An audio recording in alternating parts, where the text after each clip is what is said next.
if you could take a seat, please. If you're standing, I don't know if I'm talking about you, the answer is yes. So if you're standing and I'm saying, can you take a seat, please?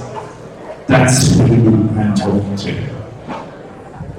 For example, Ben, whose name I'm going to name, Ben Wilson, who's in the column, talking about me. Ben, we're going to get started. Yeah, you're still standing there.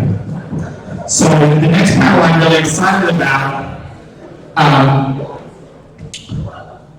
Last year, the MMT conference, we were talking about monetary theory after MMT, not in the sense of because MMT is obsolete, but what does it mean for the broader world of understanding money and monetary theory now that MMT is firmly arrived and not going anywhere. One of the things that Laura Yule was on that panel said is hopefully that the future of these discussions will have people in that look a little bit more like her and a little bit less like me. I'm thrilled that this panel and the topics it's addressing are a start of trying to integrate those considerations more directly. Money has clearly had a long history of its relationship to race and civil rights, and we've got some of the best thinkers and activists out there on those topics on this panel. Without even ado, I'll hand over the moderator for this talk, my good friend Malika, who is an attorney and writer based in New York City. Malika, welcome to take it away.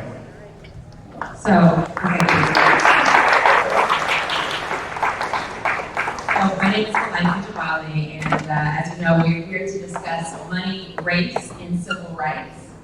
Theoretically, we should all be enjoying a web of civil rights, from voting rights to public education to housing rights. But as we know, we also have an entrenched system of white supremacy that prevents those rights from being conferred equally. We can view modern monetary theory as a way to address how we equalize people's access to rights in this country. So each panelist will speak about their work for up to 15 minutes. We've got some fancy PowerPoints in here for y'all. I'll ask some questions about these intersections of money, race, and civil rights, and then we'll spend about 30 minutes on audience questions. So with that, we're going to let you know who everyone is. We have Nina Banks, who is to your far right.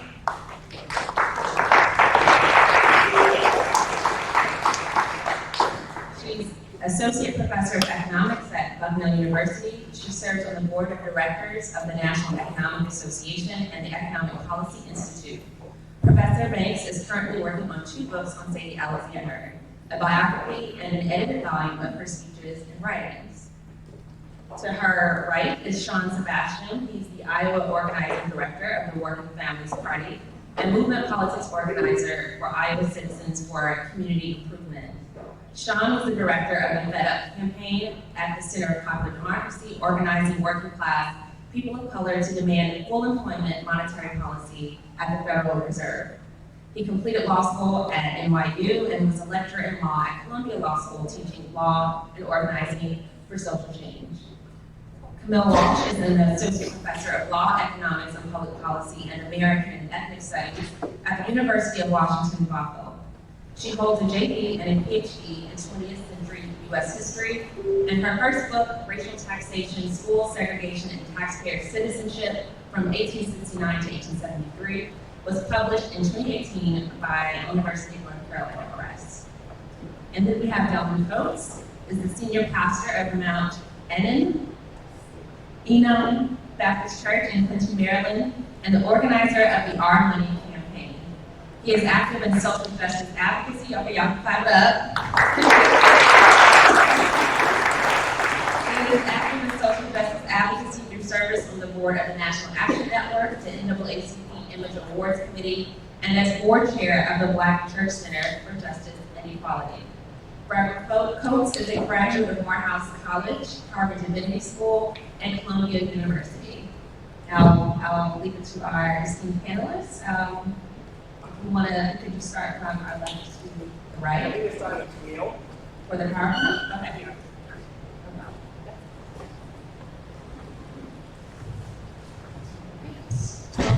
Thank you, and thank you to the organizers for that introduction.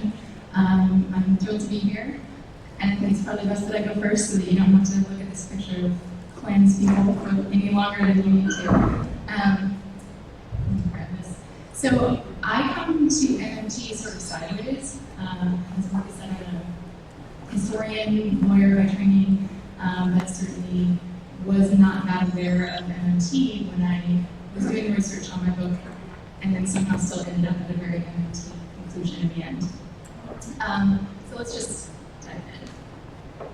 If you look a little closer at this picture, this is, of course, a protest against desegregation. This was in Tennessee, I believe, Jefferson County. And you can see on the sign that says, "We pay our taxes, why can't we have our rights?" So we'll talk a little bit today about the origins and the uses that this language of taxpayer identity and a sort of poisonous discourse of taxpayer solidarity has been put to, uses it's been put to over the decades. So I do want to start with also a incident that happened just yesterday. I don't know if you noticed this. A friend of mine sent it to me online.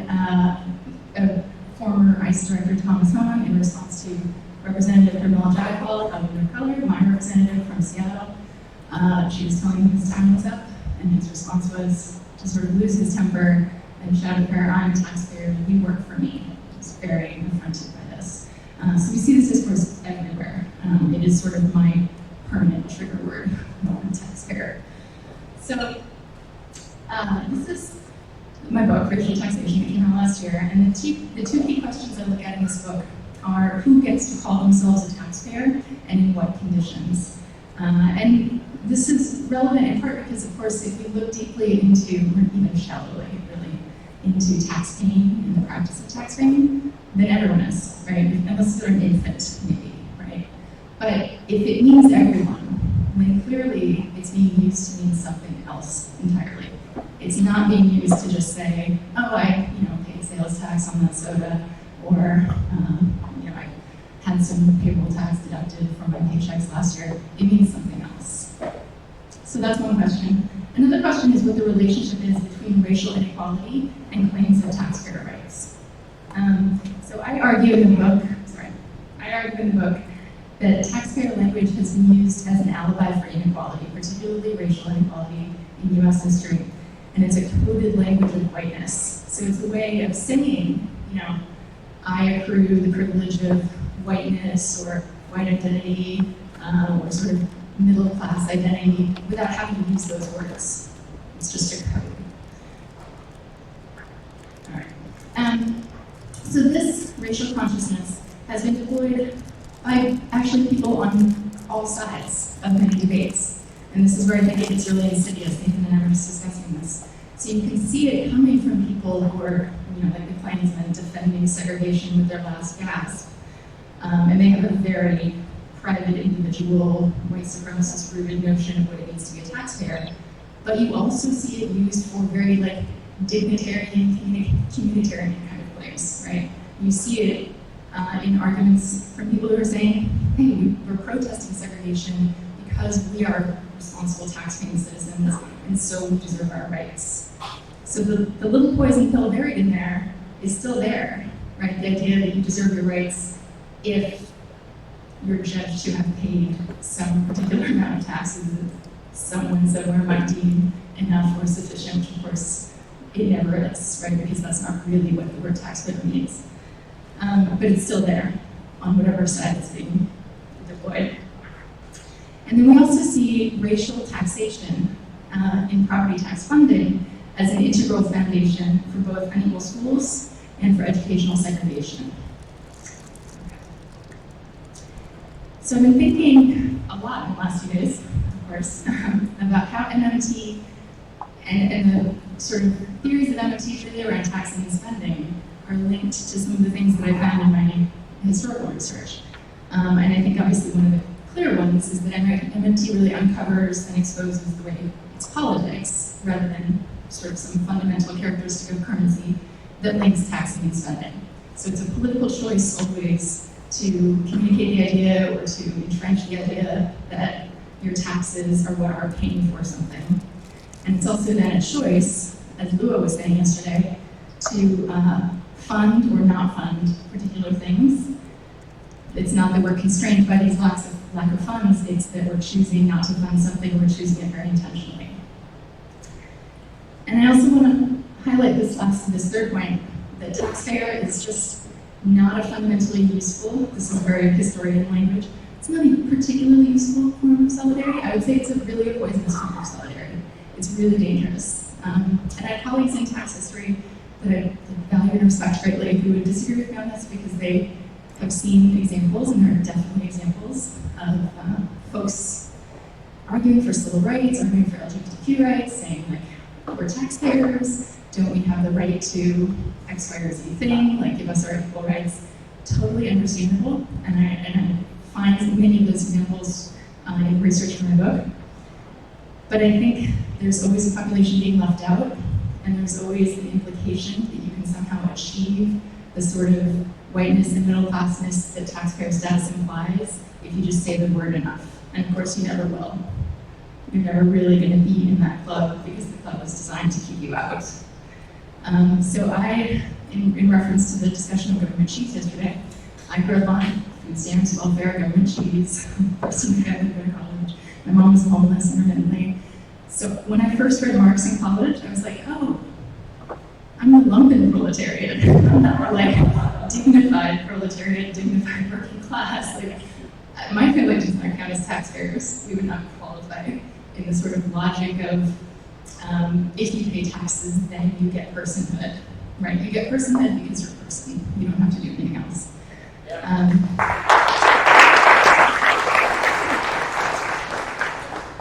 So I think the other piece that's really missing from these taxpayer arguments is historicity, and this is also where it really links to MMT.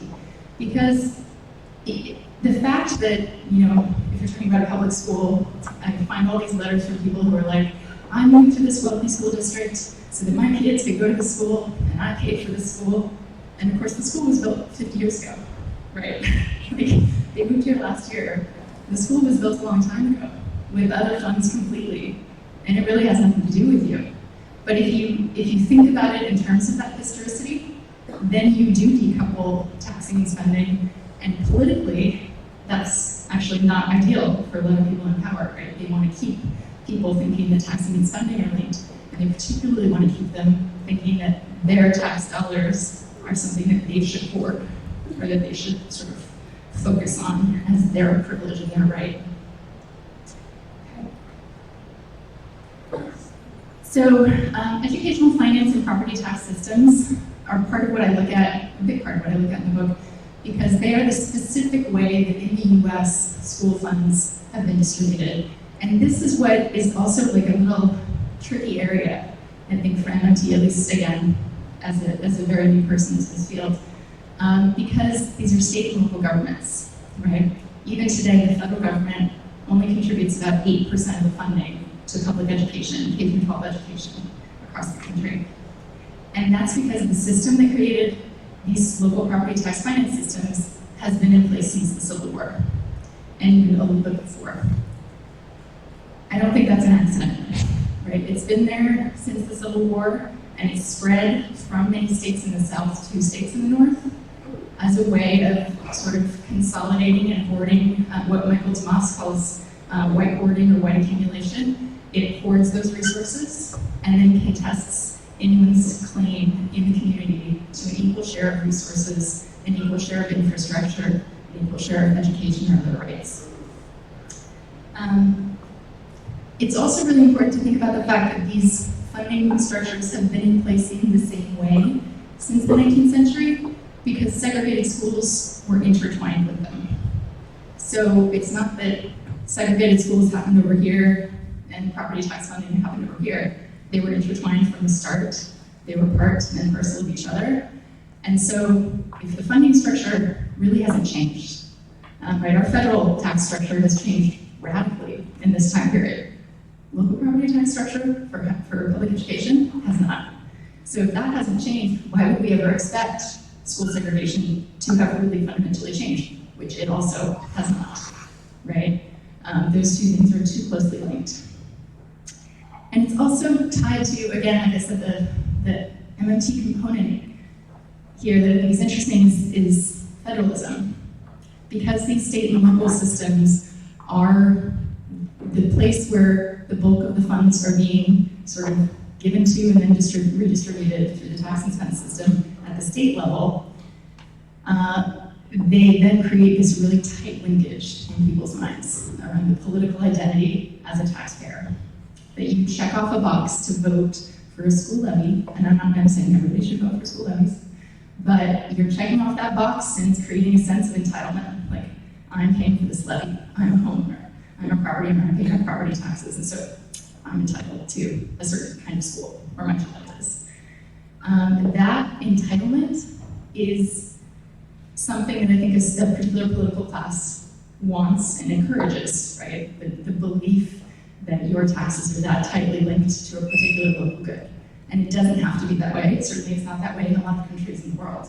I'll talk a little bit, actually I should start to wrap up. I'll talk a little bit in a moment about one example of a federal attempt to get federal funding for school finance, or for school building. There are secession movements today, as some of you may know, that are based very much on this exact structure. They're based on the fact that residential property and taxes have been linked with school segregation from the start.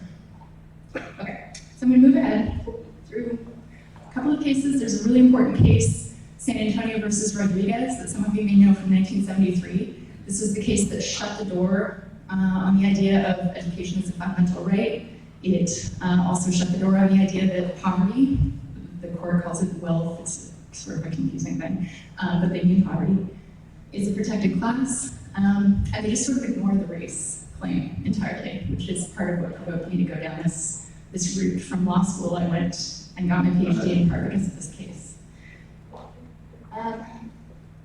So I'm going to move ahead a little bit. I'm happy to talk about some of the findings of the book more in Q&A. The two key historical things that I found in the archives over and over again, well, more than two, but a couple of the big ones that, this is the fun thing that historians get to do, right? We get to say, I wonder if there's anything in the past that everybody has kind of forgotten about, maybe because they don't want to talk about it, because we don't like to think about the bad things we did, or whatever else. And so you look back 100 years and you find, oh, actually, there used to be different kinds of funding systems for different schools, some of which, in this case in Mississippi, were very intentionally drawn to doubly tax Black residents, Black property owners. So, of course, lines drawn by white school boards constantly being used to actually doubly tax Black citizens. And then the irony of their claim, the segregationist claim, was that they would then say that whites paid all the taxes. And, Black people went to school, but whites were paying all the taxes. That was a really common, election trope. So again, I'm going to move ahead past some of the double taxation cases, but there's a lot of them. And then the other kind of taxation that I found when I looked back through the archives, through the court cases, is what you can think of as, it's empirically seems like the worst. They're both terrible. Turns out they're both bad, right? There's no good one because they're segregated school systems. So the other kind was the separate segregated taxation. What they would do for this was make sure that white people were taxed only for white schools and Black people were taxed only for Black schools. So they literally had separate pots of money. And there's a number of cases around this because they're contesting sort of what identity a corporation has, particularly a corporation in a Black community where all the Black residents are purchasing their necessities every day and spending their money. Okay, and then the last thing I want to show you are a couple of letters, just quickly. This was on a scrap of paper about this big. The Library of Congress is a letter to the NAACP.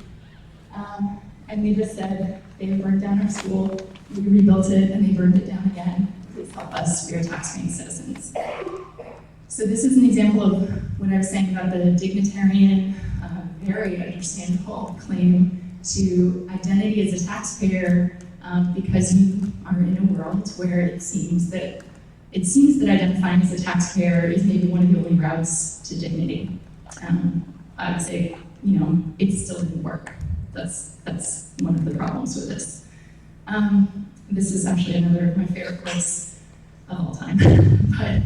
but you can still see that even if somebody didn't pay taxes, they matter less, right? If they're a 5-year-old, do they somehow not count at all? If they are a homeless person who has been outside of the taxation system for a while. Do they count us? And then, of course, so many white supremacist letters as taxpayers. So I'll just breeze through these, but a lot of discussion of white tax dollars, a lot of assumptions about who's paying taxes. I mean, we know that economic inequality and racial inequality are deeply tied together, but you can also see these inherent assumptions, especially in deep South states or counties where the predominant population was African American, where in fact, Black people very often were paying for white schools, but the local white residents would articulate the exact opposite. So the conclusion, I just wanted to mention the Blair Bill, because this was a moment in time in the 1880s, emerging from a couple of other bills during Reconstruction that tried to push for federal funding of education. This was a time when there really weren't widespread public schools anyway, especially in the South. And it was defeated, but it was defeated narrowly. It came close, which is always one of the heartbreaking things to me, right? It came very close. And if we ever want to decouple this taxpayer identity that's so insidious, then we would have to have some system by which people could see their education funding coming from the federal government, right? The sovereign. It doesn't work when it's rooted in local property tax structures and identities of local property owners. So I'll leave it there. Thank you so much.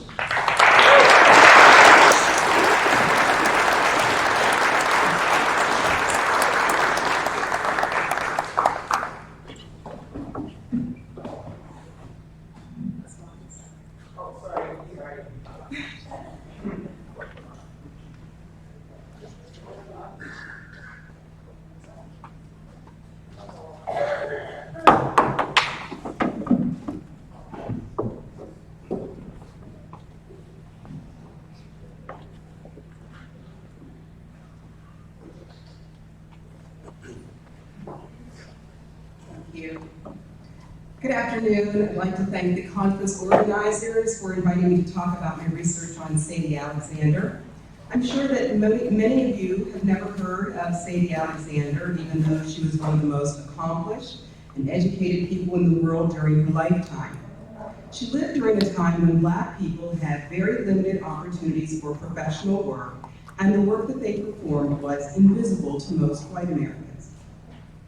So I'd like to tell you a little bit about her before discussing her ideas on full employment. Sadie Tanner Moselle was born in 1898 in Philadelphia, Pennsylvania, into two prominent and highly accomplished African American families. I'll show you a few pictures of her. This is the Tanner family. Her grandfather in the middle was Bishop Tanner of the AME Church, Methodist Church.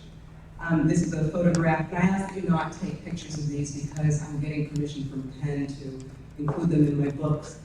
This is a photograph of Sadie Moselle with her mother, her sister, and her brother. Young photograph of Sadie Moselle, and my favorite when she's a more mature woman. And this is probably the one I want to use as my book cover. So we go back to that. Okay, she received her doctorate degree in economics in 1921 from the University of Pennsylvania. She was never a professional economist, however, due to racial and gender exclusion. She married Raymond Alexander in 1923, and they had two daughters. Sadie Alexander became a lawyer after not being able to work as an economist, and she had an impressive and important career as a lawyer and civil rights activist until she died in 1989. Julianne Malveaux is the first economist whose research brought Sadie Alexander into critical focus within the discipline.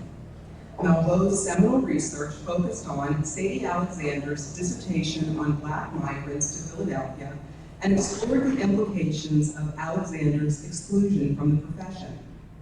I started researching Alexander's extensive archival records about 15 years ago because I was determined to see if she had something of interest to say about economics beyond her dissertation, and if so, to write about it in order to restore Sadie Alexander to her rightful place in the canon of economic thought and history. I found, for example, that we incorrectly assumed that a man, George Edmund Haynes, was the first Black American economist, when in fact, Sadie Alexander was not just the first Black American woman economist, but also the first Black American economist.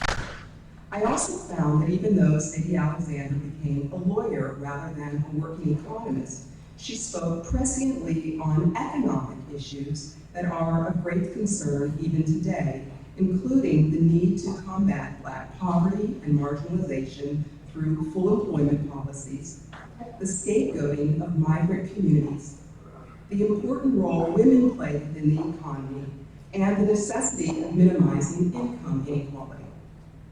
More recently, with the help of economists Andy Darity and Derek Hamilton and Aaron Friedman, the economics editor at iNet, I came to realize that Alexander's 1945 arguments for full employment were likely the first arguments put forward by an American economist in support of a federal jobs guarantee.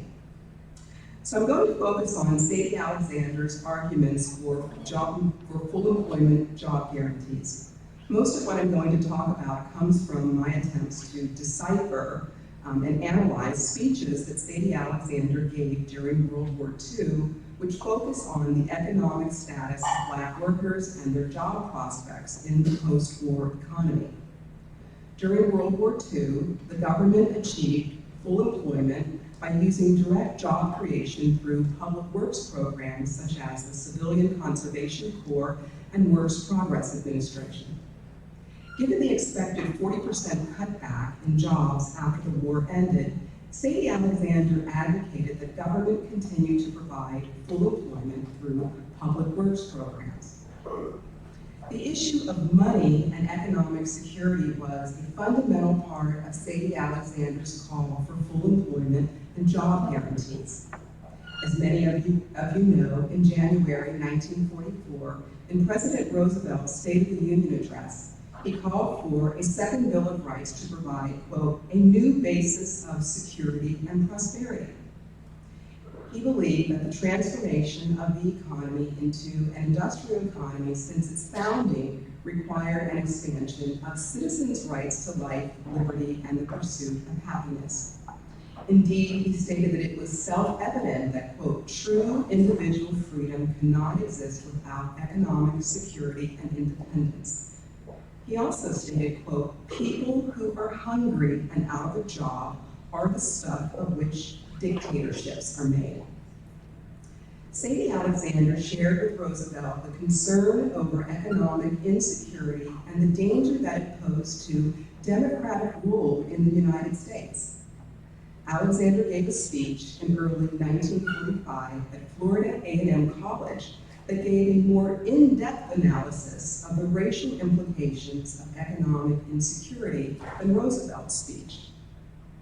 Alexander was concerned with the effect that economic insecurity had on people's lives, on their quality of life, but also in giving rise to racial hostility.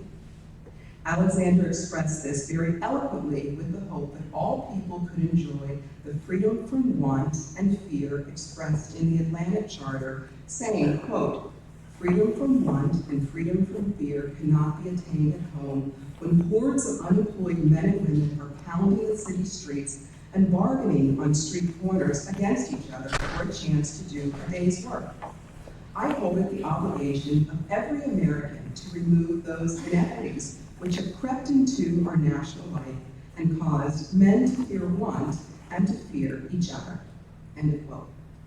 Alexander was concerned that economic insecurity would increase racial ethnic violence and that it would undermine the rule of law. In her speech, she drew on lessons from the previous World War. Economic uncertainty due to the loss of jobs following World War I, and especially perceptions of Black social mobility, fueled white anger and led to over 25 race riots in 1919, where white mobs terrorized Black men, women, and children across the country, killing hundreds of Black people and destroying Black homes, businesses, and communities. We are, of course, in the midst of the 100th anniversary of Red Summer.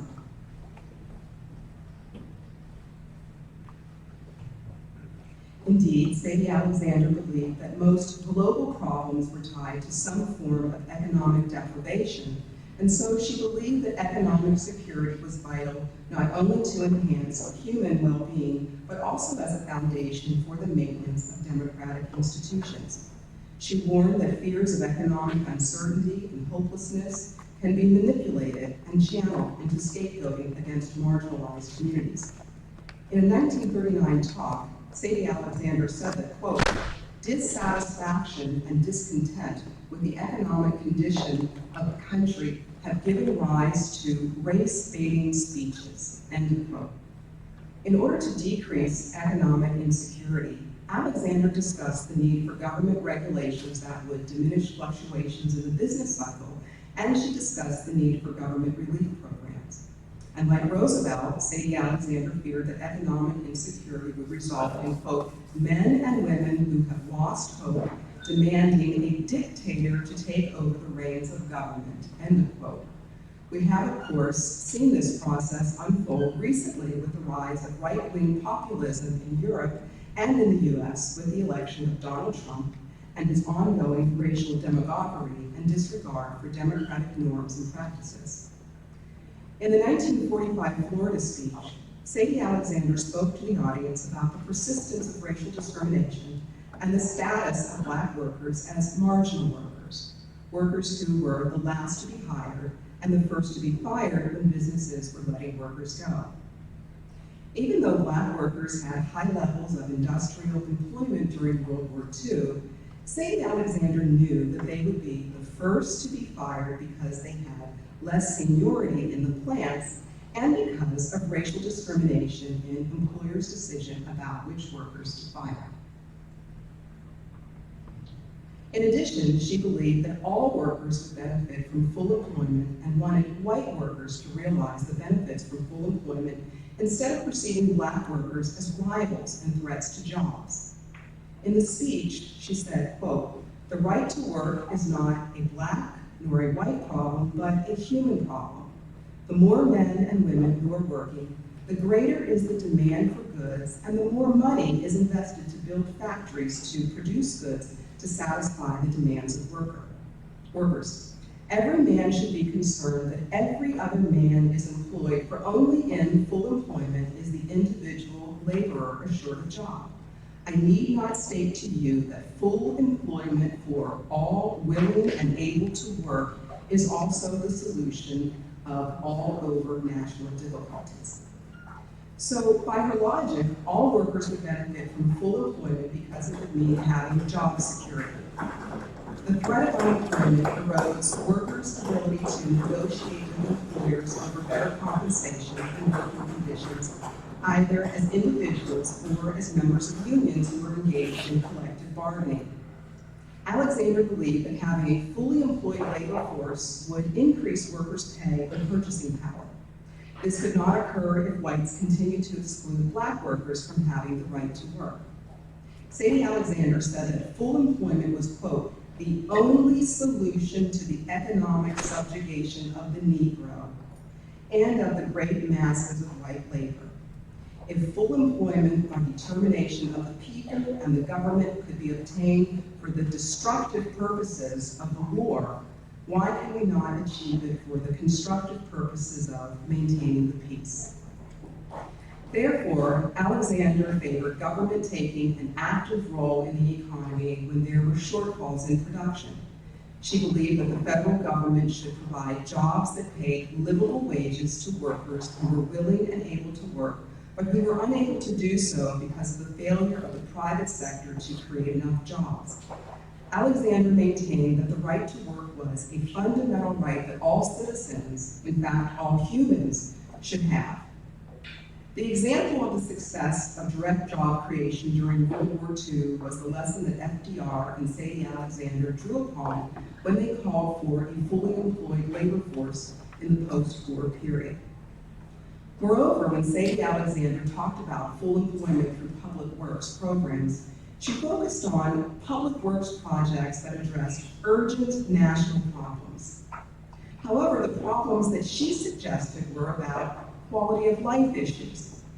In other words, Sadie Alexander focused on investments in people, not just investments in physical infrastructure of buildings and repairing roads and bridges, but also investments in what we would call social infrastructure, health, education, nutrition, for example. So I'm going to show you 4 slides.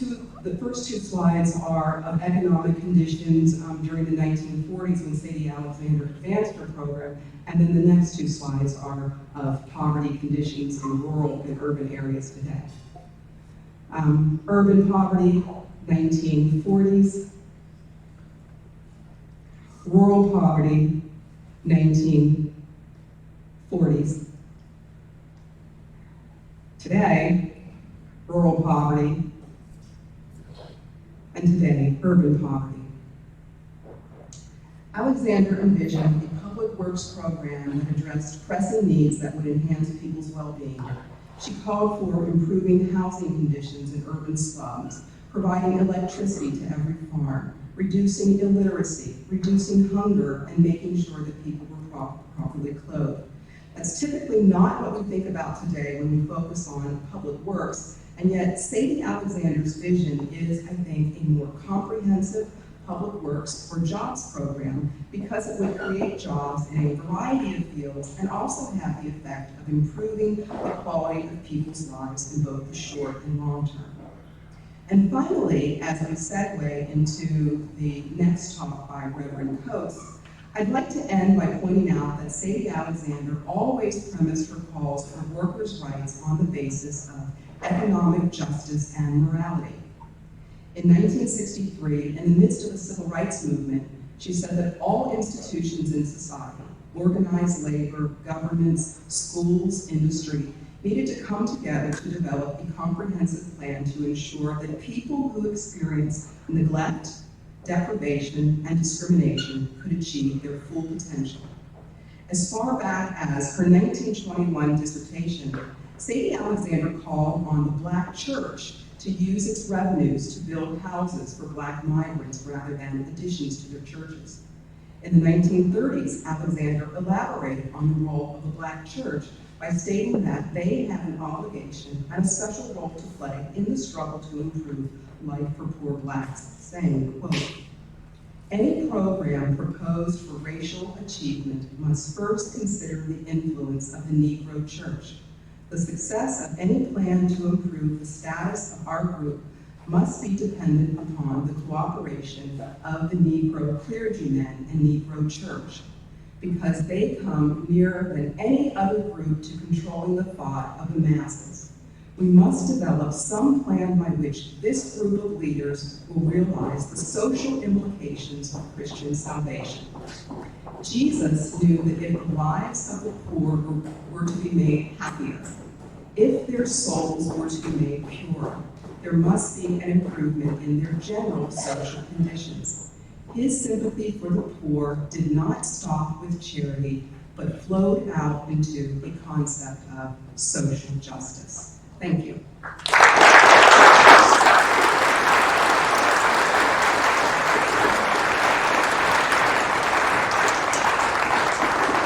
Good afternoon. Can we give it up again for Dr. Camille,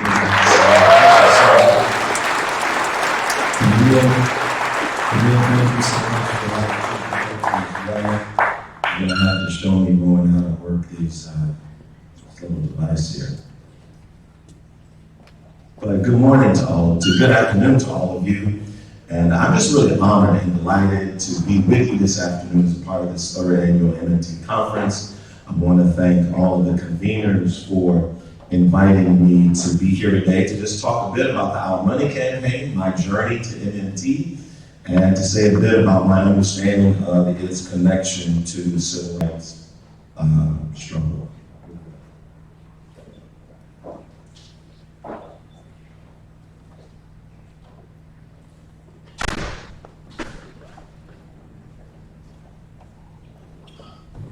Sorry, just decided to start doing an update. Okay. It's all right. Well, let me go ahead and get started. My name is Dylan Coates again. I'm the organizer of the Our Money campaign, where Our tagline is change money, change the world. I really believe that if we change the way we think about money, we can literally change the world. And so where does our money come from? Well, our money refers to our belief that money created by the government, as well as by banks and other private financial institutions, is fundamentally public in nature and is therefore our money. This is the basis of what we see as the strongest political and moral justification for asserting public control over the power of money creation. If it is our money, we should be able to say how it is allocated. Okay. There are three principal rubrics of our effort and of our campaign. The first principal goal of the Our Money campaign is to mainstream core insights of MMT to answer central questions of public finance. Questions that are always raised whenever robust spending proposals are put before our elected officials. How are we going to pay for it? Where is the money going to come from? The second goal of our campaign is to re-legitimize the power of money creation for purposes in the public interest. We seek to build a sustainable economy by shifting our nation's reliance on money created through private bank lending to money created through public spending. And third, our Money campaign seeks to build public support for robust policy proposals such as the federal job guarantee, Green New Deal, Medicare for all, free public college debt cancellation, and more federal spending for local and state priorities. Okay. I have spent, prior to launching our campaign this year, we've spent a great deal of time really building an incredible cast of advisory council members, many of whom are in this room today. I won't go through all of them. Have a slide for that, but the slide's not working. So let's keep going. I'm really delighted. We have two staffers on our team. Spencer Veal, is Spencer here? Spencer, raise your hand, is our policy director. And our program director, Dr. Tanika Scales, is not here this year. So let me say a bit about my journey to MMT. There are probably three principal influences that sort of shaped and informed how I ultimately arrived at MMT. The first is my theological and spiritual formation in the Black church in America. The Black church for me represents that subset of African American sacred spirituality that has been on the side of the fight for freedom, justice, and equality. The Black church tradition in America is that tradition of African American religiosity that has, as a consequence, helped to redeem the soul of America. I tend to distinguish the Black church from a church of Blacks, because every church of Blacks is not committed to this social justice tradition, but it is that Black church tradition that gave birth to me and is very much a part of why I'm here today. Secondly, the second influence for me has a lot to do with my understanding of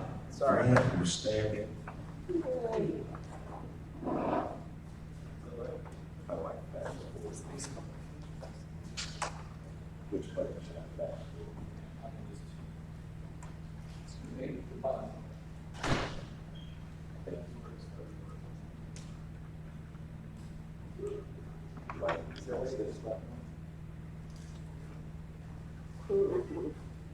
It's not going to sound.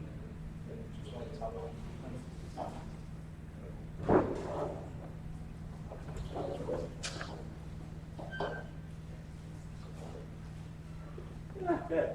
Just tell me what you want to do. It's okay. The second influence, next slide. The second influence really has a lot to do with my understanding of the economic justice roots of the civil rights movement. To a lot of extent, people focus on themes and issues around racial reconciliation as a key constituent element of the civil rights movement. But what is very formative to me is my understanding of the economic justice roots of the civil rights movement. Just think about those elements of Dr. King's speech in the March on Washington for Jobs and Freedom, where in the middle of that speech, he says, quote, 100 years later, the Negro lives in a lonely island of poverty in the midst of a vast ocean of material prosperity. In a sense, we've come to our nation's capital to cash a check. It is obvious today that America has defaulted on this promissory note insofar as its citizens of color are concerned. Instead of honoring this sacred obligation, America has given the Negro people a bad check, a check which has come back marked insufficient funds. We refuse to believe that the Bank of Justice is bankrupt. We refuse to believe that there are insufficient funds in the great vault of opportunity of this nation. So we have come to cash this check, a check that will give us, upon demand, the riches of freedom and the security of justice. Next slide. If you think about Dr. King's remarks after the Greensboro lunch counter sit-ins in 1960, Dr. King said, what good is it for a person to have the right to sit at a lunch counter if he can't afford the hamburger, right? We also know that Dr. King launched the Poor People's Campaign and put forward an economic and social Bill of Rights that espoused, quote, a national responsibility to provide work for all. King advocated for a jobs guarantee, which would require the government to provide jobs to everyone who could not find one and end unemployment. The Bill of Rights also included, quote, the right of every citizen to a minimum income and the right to an adequate education. Next slide. I think it's important to remember certainly the work of Sadie Alexander, and we're thankful to Dr. Banks for really bringing her work to our knowledge and understanding. Additionally, Coretta Scott King continued this tradition by leading 1.2 million people in marches for a federal job guarantee in the 70s. She thought that economic security was the best way to buffer racial injustice in America. And one of the things for me that really stands out is that last speech that Dr. King gave on April the 3rd, 1968, where Dr. King, many people know this speech for this sort of language where King talks about going to the mountaintop, right, and seeing the other side. But we missed the middle portion of the speech, where Dr. King says, quote, I call upon you to take your money out of the banks downtown and deposit money in the Tri-State Bank. We want a bank-in movement in Memphis. So go to the Savings and Loan Association. I'm not asking you something we don't do ourselves at SCLC. Judge Hooks and others will tell you that we have an account here in the Savings and Loan Association from the SCLC. We're just telling you to follow what we're doing. Put your money there. You have 6 or 7 black insurance companies in Memphis. Take out your insurance there. We want to have an insurance in. Now, these are all practical things we can do, King said. We begin the process of building a greater economic base, right? So this sort of second influence from that leads me to MMT is my understanding of the economic justice roots and imperative of the civil rights movement. Then the third influence for me really has a lot to do with the global financial crisis. At our church in Clinton, Maryland, right outside of Washington, D.C., we provide emergency assistance for families that are being foreclosed on and evicted, right? And so in 2008 and 2009, I saw a huge uptick in the number of families coming to us for emergency assistance. And it seemed to be a crime that the very same institutions that caused the global financial crisis were getting bailed out, and my parishioners were getting put out, right? I just could not reconcile this, and I had deep fundamental problems with this. I really wanted to understand the root cause of the crisis, which ultimately led me to understanding the nature and the injustice inherent in our commercial bank money creation in America. And it really caused me to think a lot about something Dr. King quoted when he quoted Victor Hugo when he said, if a soul is left in darkness, sins will be committed.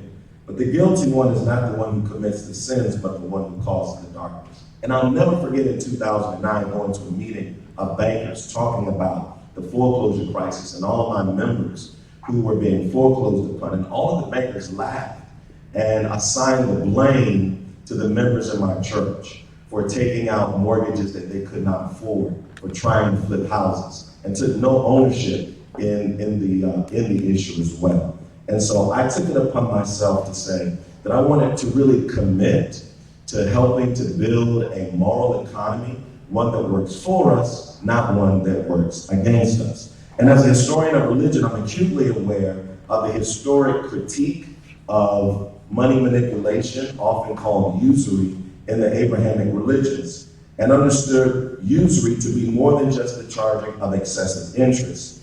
Instead, my understanding of this sort of historical critique of the manipulation of money was much broader, where you had people like Aquinas who said that usury is the earning of interest on that which did not exist before, right? And so there's nothing that could be more usurious when one thinks about bank money creation in our society. So I knew as a leader that I had to play a role in helping to build a movement that addresses our unnecessary and imprudent reliance on commercial bank money, because it enabled commercial banks to receive profits off of credit money that they created out of nothing, causing wealth extraction, destabilizing our economy, and hurting the communities that I serve.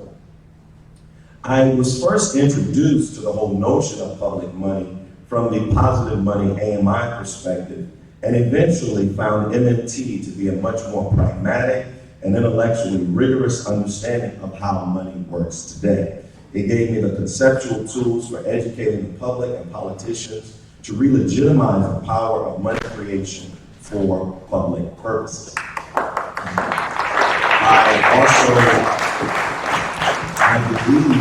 I believe it was at the Democracy Convention in Minneapolis, where I had an opportunity at that time to hear Roy Gray speak, and I had an opportunity to engage in a dialogue and conversation after both his presentation and my presentation as well. And a few months later, I got this random call from this white kid from California named Spencer Veal, who wanted to meet with me to talk about how we might reduce the dissonance between kind of a positive money perspective and MMT perspective. And I ultimately found MMT to be a much more credible framing for money. And I'm really just delighted to be at this point today. And so our campaign seeks to mainstream MMT through a series of both grassroots and grass top strategies. Some of you, since I've been here, have mentioned to me how you have read our opinion editorials, how you've read some of our written approaches to challenging mainstream and conventional economists for the way in which they seem to have this stronghold over political parties. And we've got to really push back on that. And so the recent op-ed that we did, if you haven't read No More Economic Malpractice, certainly want to encourage you to read that. But certainly we're also engaged in a series of grassroots efforts as well, because it is critically important that we expand the pool of people who are having this conversation. We have to expand the diversity, right? The pool of individuals who know about the core framing of MMT. That started for us in October of 2007, where we had, at 2017, where at my church, Dr. Banks talked about, Sadie Alexander talking about the role Black churches need to play. All of this is really being supported and resourced out of my local church by the voice and vision of a local pastor. And so in 2017, we held a 2-day symposium at our church on the mechanics of modern money. We had a host of economists there, and we had on the second panel a series of theologians and academics talking about how do we move towards a theology of economics. Because I really believe that the faith community can be key partners in expanding this conversation and moving our community and our nation and our world towards building and establishing a more just economy. I mentioned earlier that we spent a great deal of time from 2017 to 2019 cultivating a cohort of subject matter experts to be on our advisory panel.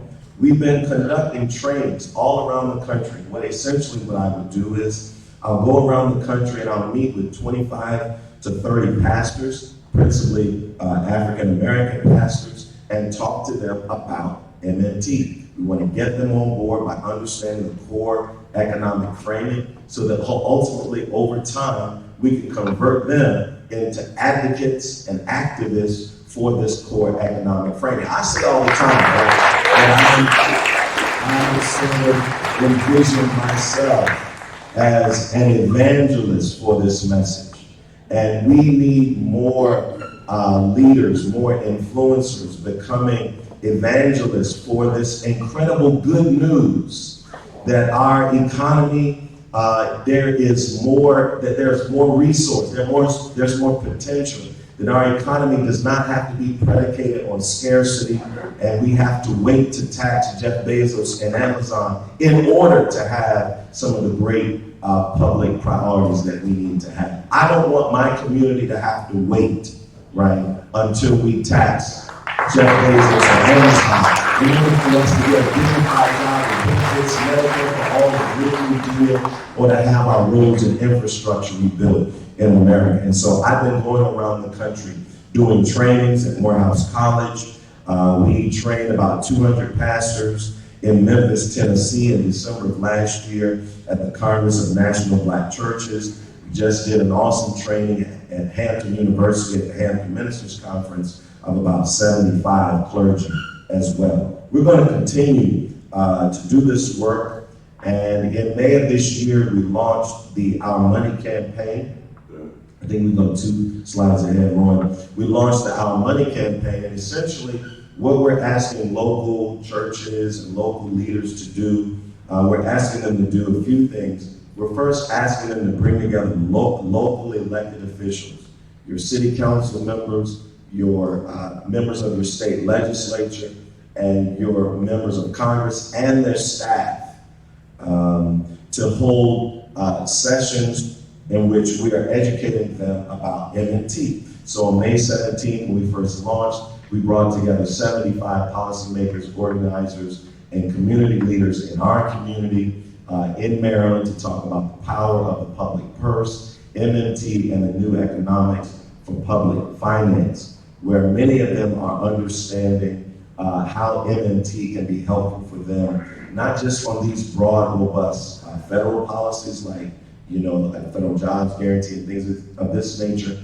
but also on local and state priorities as well. Great conversation, great dialogue. And then the next day, we brought together 600 members of our community to have a community launch for the Our Money campaign, where we learned about MMT. And I want to say, I believe it was Rocco who was here yesterday. Did I pronounce your name correctly? Yes, you did. I think that we need to re-legitimize and affirm the voices of average, ordinary people to understand and to comprehend what might seem to be very high, complex concepts. I find when I get out around the country that people get it. People understand once it's explained to them in language that they can grasp that the government is not a household, right? They understand when they're explained, they understand the deficit myth and how deficit spending is net public money creation, and how we need to, and then how this huge $21 trillion debt is not a record of the people that we owe, but it's a record of the amount of money that we spend. People get it, and I think that we need to accord them, the kind of respect and understanding that they deserve and affirm your voice. I want to thank you for your voice and for being justice.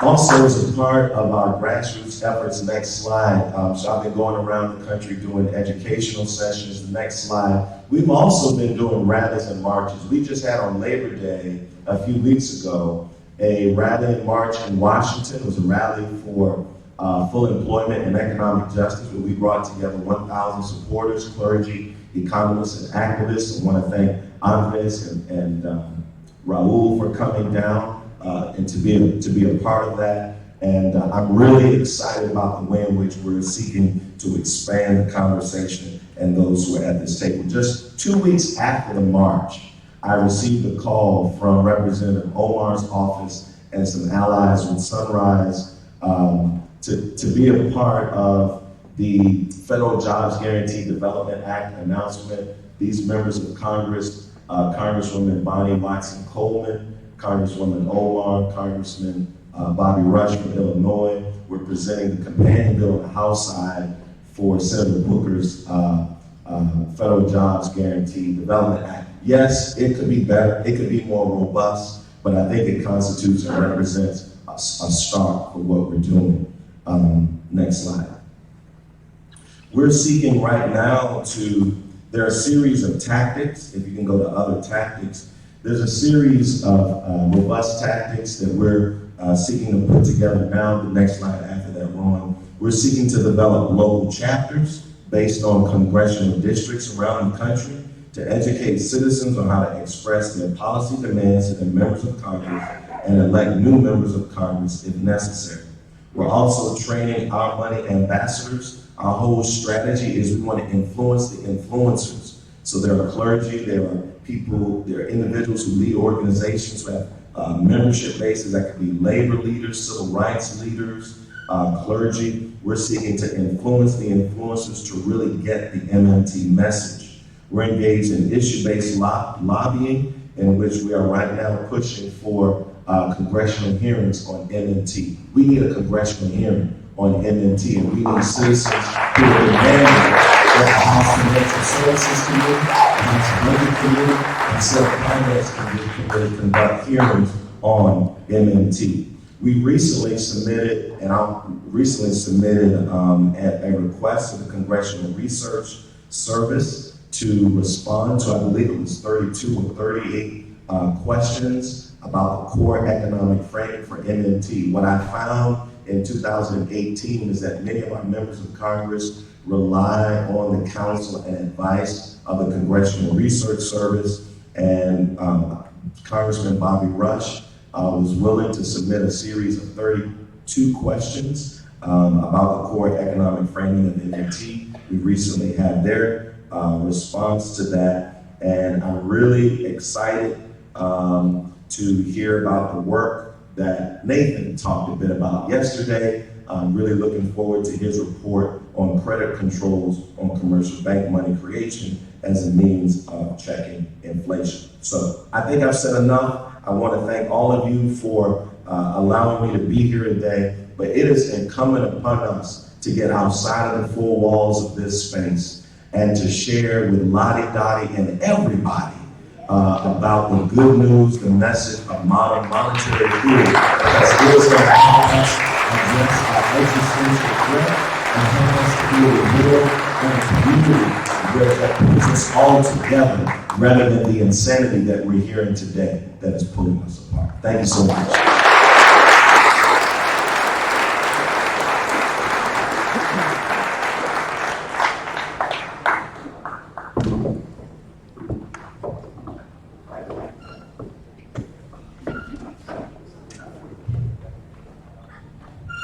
So, wow. While Rohan is getting set up, I just feel like, I don't know, I'm not sure what to add to what you just said. Everything that you've said is like so incredible, so strategic, so exactly what we need. I was lucky enough to be at the first MMT conference in Kansas City and the conference last year. And what you presented, I think, is like a quantum leap forward. Not a step forward, but a quantum leap forward.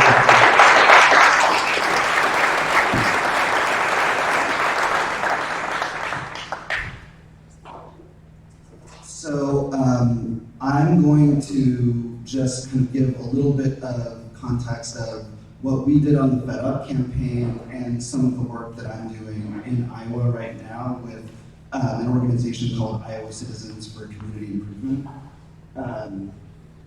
That's a community-based organization, but while this is also getting set up, I just want to say that in 4 years of working on Fed Up, we never had 1,000 people show up to a protest. We never had that. And Delman, how many people are in your church? So there are 10,000 people in Delman's church, and you're part of a network of progressive ministers, right? And how many people are in that? About 200 pastors. So 200 pastors that each have congregations of about 10,000 people. Well, not 10,000, let's get right. Well, it's a range, but it's like such an incredible opportunity, there's so much power there, and I think the way that we're approaching congressional staffers, congressional briefings, the Professional Research Service. It's just incredibly strategic program.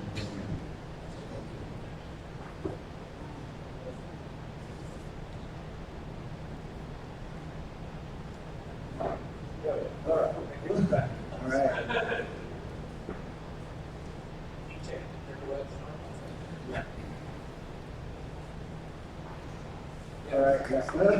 Okay, hi.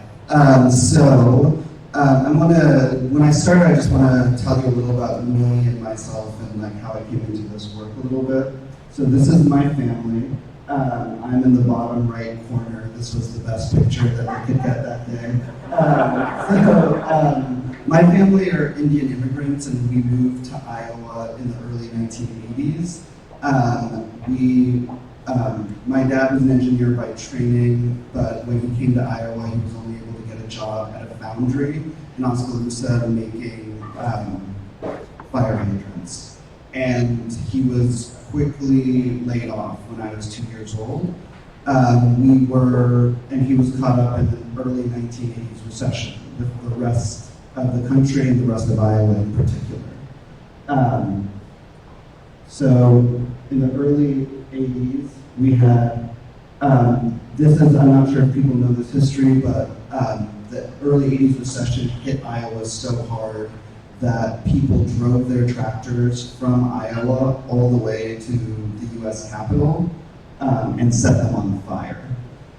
So this is what we were caught up in, and our family was unemployed for 5 years. We have stories of government cheese. I still remember going to the Iowa State University meat lab in order to get meat because students would practice butchering things and they would sell the meat at a discount. And our family still has scars from that. If anyone here has been unemployed before, you know that it never really leaves you, and to be the father of a young family that you can provide for on food stamps and like how we were demonized in that way, just for seeking assistance, the scars still last to the point that like my parents today still do not buy new clothes. They still only buy clothes from the Salvation Army because they feel like at any moment everything can be taken away from them. And what's most frustrating and angering about this is I think what Camille said, which was these were choices that people made. These were choices that a few people made not to fund what we needed, right? Not to fund the job guarantee. Like the fact that my dad and so many people across Iowa and so many people across the country were unemployed was a choice made by a few people. And since our family came to this country, this graph you can see goes, we came in the early 1980s, and the middle class share of income has just gone down, right? And so has union membership. And we've all seen this graph before where our productivity has kept going up and our compensation has stayed flat. And that's the entirety of my life and my experience in the United States, is stagnant wages and unnecessary pain because of the decisions of a few people. And one big part of this was the financial crash of 2008 and 2009, and Delman mentioned that the very people who caused the crash were the ones who got bailed out. And actually, what we needed in that moment, which was a massive economic stimulus, a massive fiscal stimulus, was stymied by people who did not understand the economy and who gave us a fraction of what we needed. And as a result of that, we've had one of the longest, most drawn out and painful recoveries in history that has resulted in eventually, after 10 long years, low unemployment, but no rise in wages. And all of these, again, I just want to emphasize this point, are choices, right? Like the fact that Larry Summers decided that we shouldn't get the stimulus that we needed was a choice by one elite white person to put mostly, at every point of this, it is mostly and disproportionately Black and brown people and immigrants who have to bear the pain and the lasting scars of not being able to provide for their families, of going hungry, of not being able to go to school. It is elite white decision makers who decide that the rest of us deserve that type of pain. And so, in the aftermath of the 2008 crash, right, Fed Up started in 2014 at this moment when people, some of those elite white decision makers were saying that unemployment can't get any lower than 7%. That's it. Everyone who's unemployed, which was at the time 20% of Black people, deserve to be unemployed. And that's the way the economy should function. And there was a strong debate at the Federal Reserve that that is the maximum level of unemployment, and that's when Fed Up started. And we did a series of direct actions, and we started with direct actions at Jackson Hole at their annual conference, and we organized Black and brown workers, and we primarily organized people who were already organized into community-based organizations like Make the Road New York, if you've heard of them, or New York Citizens for Community Change, and organizations across the country who were fighting on economic justice issues, who were fighting on the fight for 15, on paid family leave, and on fair schedules. And we made the simple proposition to them that each of your economic justice fights is infinitely harder the higher the unemployment rate is. And the lower the unemployment rate is, it's going to make all of these other issues that you're already engaged on and already organized into a lot easier. And by doing direct action, we were able to get a lot of media attention. Direct action, I think, importantly, that was completely organized and executed by the people most affected, by the people who suffered the most under these arbitrary choices. So low-income people, unemployed people, and Black and brown people who were disproportionately affected. And we got coverage in we typically, while the campaign was running, would get like about 100 pieces of press a year in major outlets, like extensive coverage in the Washington Post, the New York Times, and other outlets. And I think like the key lesson here is that people power needs to be made visible, right? Like that we have all of this power among us, and Delman is a great illustration of that. But in order for it to work, people power needs to be made visible. And a lot of you know the person who started the Fed Up campaign, the person who hired me and gave me my first job out of law school. It's Adi Barkan.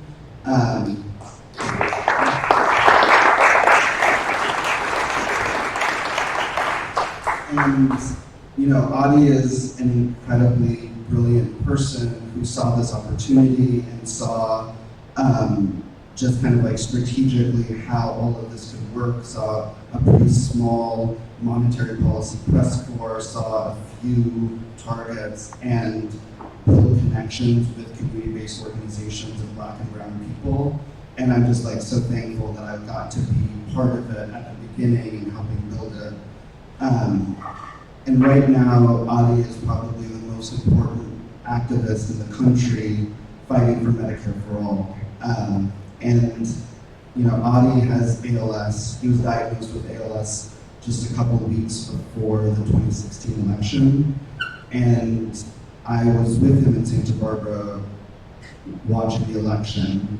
There were, and I won't ever forget that, you know, like, we talked about his diagnosis for a couple of weeks, and I had not seen him show emotion or cry.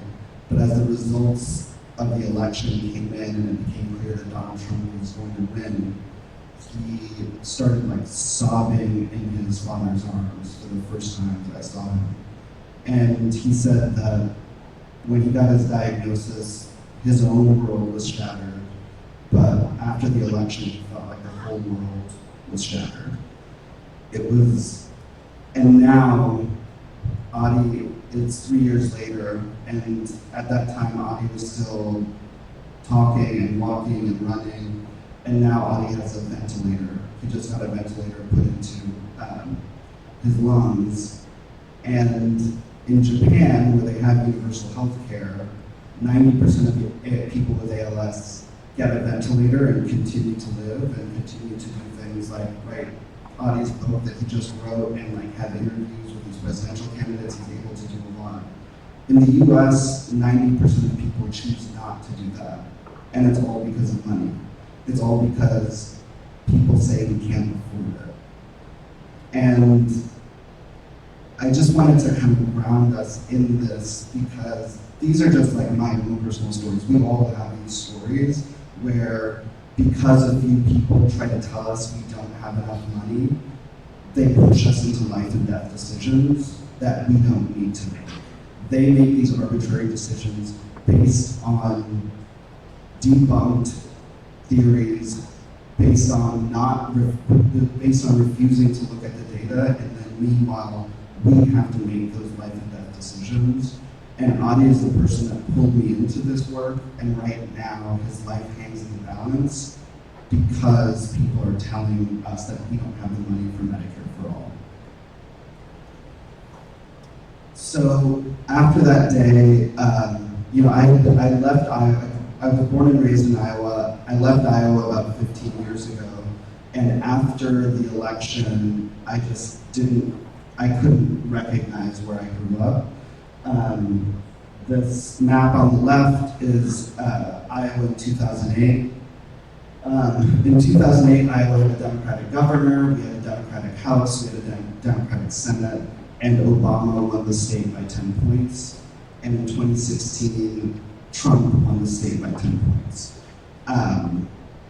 The highest number of Obama to Trump counties in the country is in Iowa. So Iowa is a small state with an absolutely indefensible amount of influence in the presidential process, but it's also emblematic of a lot of the things that we need to be grappling with going forward.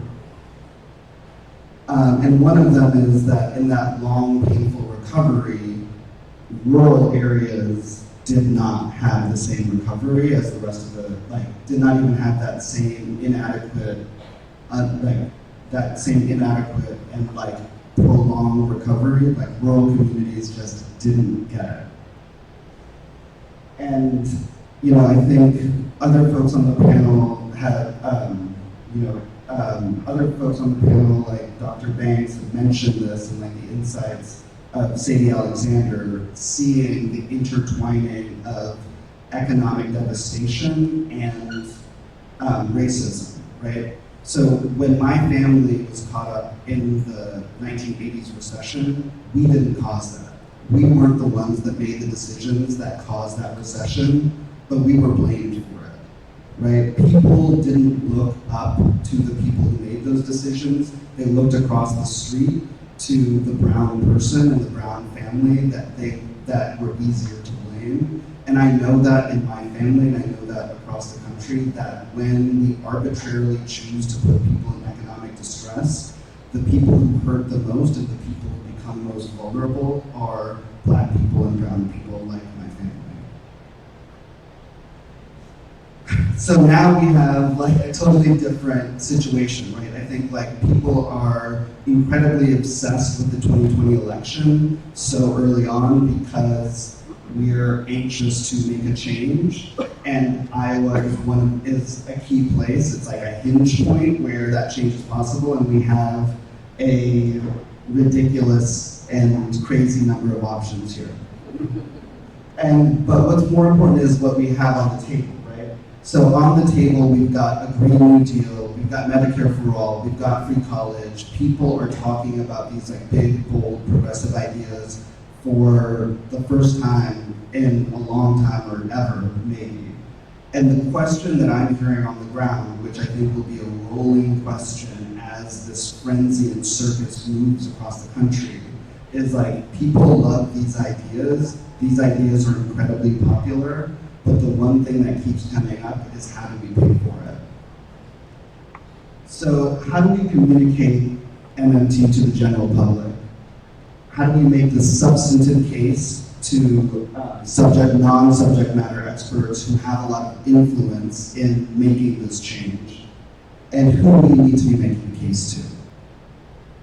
So this is a Des Moines Register poll that happened in March, just a couple months ago. And in this poll, healthcare, when people were asked what should the candidates talk a lot about, healthcare was number one with 81%, and climate change was number two with 80%. And that climate change number is incredible because I don't think even in 2016 or in 2018, climate change was the top 10 issue. And then they did a poll of likely Iowa Democratic caucus goers, and the Green New Deal had a 91% approval rating among likely Democratic caucus goers, and Medicare for All had an 84% approval rating. So these policies are incredibly popular. But the private companies and like huge corporations are obviously spending millions of dollars, and they will only ramp this up. Right now, they're spending millions of dollars in Iowa alone. If you open YouTube or Hulu or anything with an ad, you will see this ad from the Partnership for America's Healthcare Future, which is a front group for like chambers of commerce and things like that. And what the message of it is whether it's Medicare for All or Medicare buy-in or a public option, it's all the same, and it all just means higher taxes, right? So that is the message that is being flooded into Iowa, trying to gnaw away at that common sense consensus that people are already at. But there's millions of dollars being invested to try to undermine it. And it's somewhat working, right? So that previous poll I showed you was from March. This poll just came out last week, and it shows that 41% of Democratic caucus goers support Medicare for All, and another 28% are personally comfortable with the policy, but fear it could cost the party the election. And that, to me, is entirely because of paranoia about the question of how you pay for it.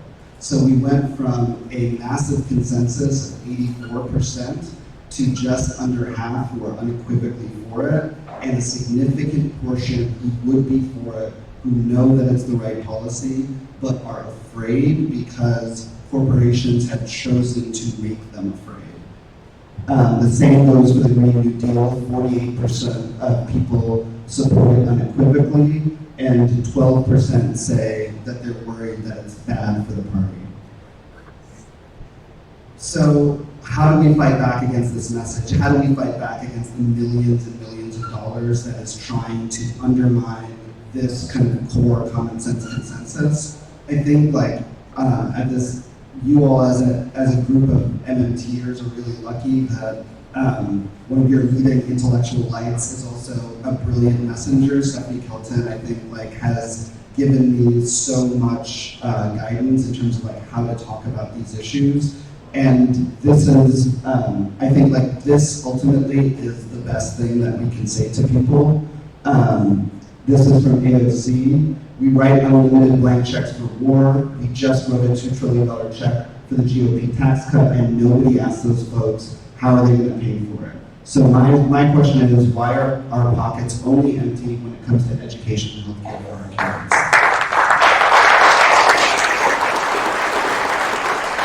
So, in my experience, having conversations with people in Iowa that come through our office, that we're organizing into direct actions against the Partnership for this Healthcare Future, against big corporate ad companies, against all these targets going into direct actions, the question I ask them is the same. How did we pay for the New Deal? How did we pay for World War II? How did we pay for the Iraq War? How did we pay for the War on Terror? How did we pay for the tax cut, right? And that usually stops people in their tracks. I think another thing that just came out, I believe last week, was this answer from Naomi Klein, when someone asked her, aren't you worried about the future for your son if we run up these massive, massive deficits? I'm not sure exactly how to play this, but I'll just paraphrase. Did anyone see this? Right? So what she said was, I'm a lot more worried that we are causing massive environmental devastation that we will never be able to replenish. I'm worried that we are going to acidify the oceans and make it so there are no fish in the ocean. I'm worried that we are going to kind of create deserts all across the world. Like, those are the deficits I'm worried about. I'm not worried about the government deficit. And I think that's another incredibly powerful message that works with people.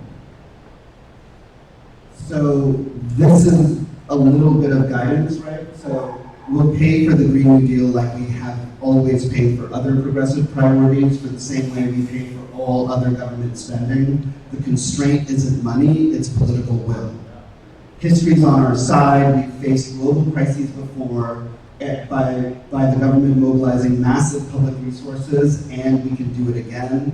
And also, there is an army of economists that can back us up.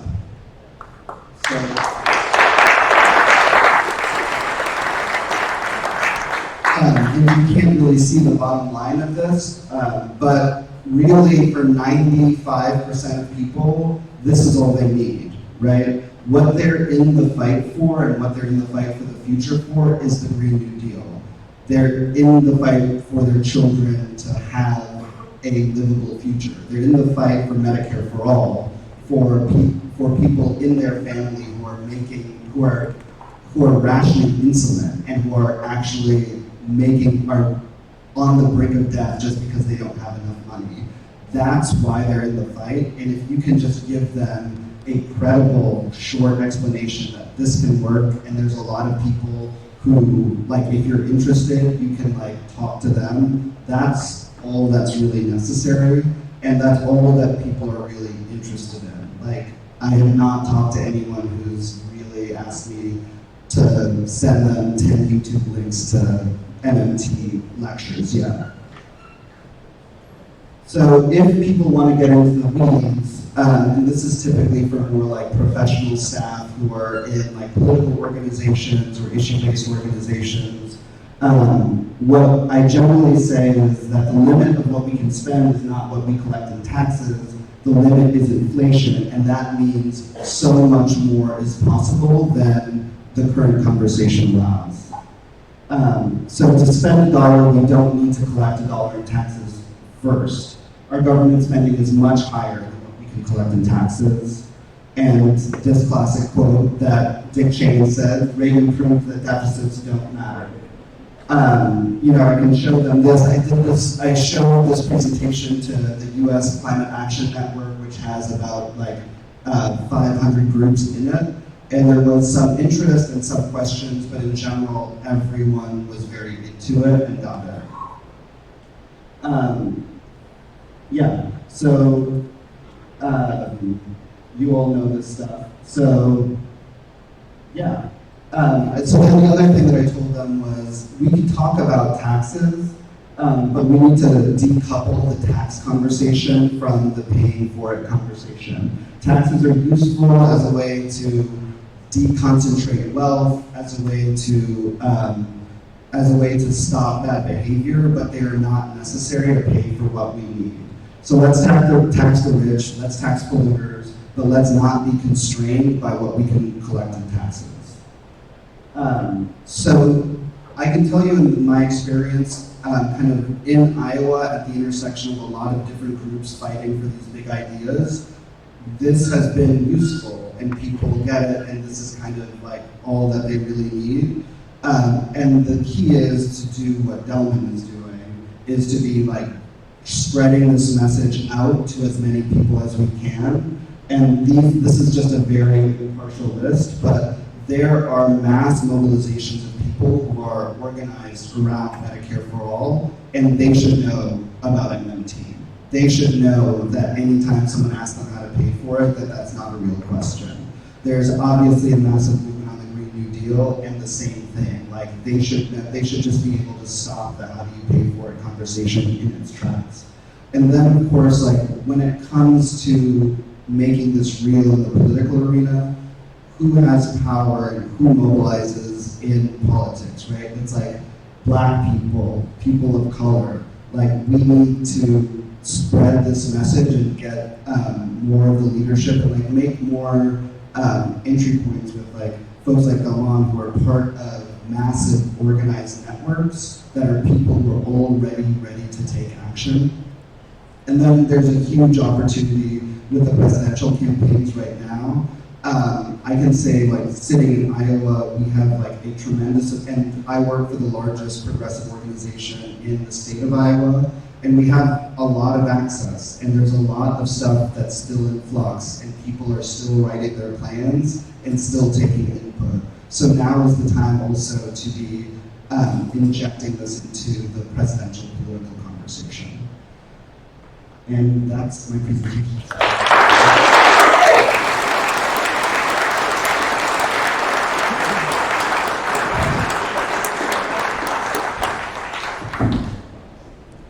Hello. Okay. So let's give another round of applause for all of our speakers.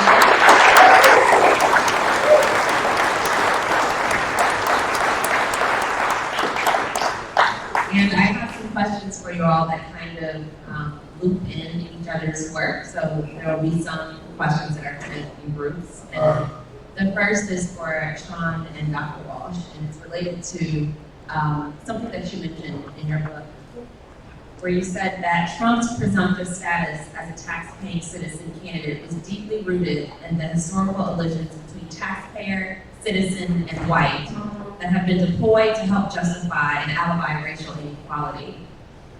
Because these categories have been so enmeshed historically, I'd like for you and Sean to maybe speak to how MMT, just kind of thinking ahead as a solution, how can MMT, if possible, play a role in breaking up these presumptions, because we associate whiteness with, being deserving and a tax-paying citizen so closely. How do we break that apart?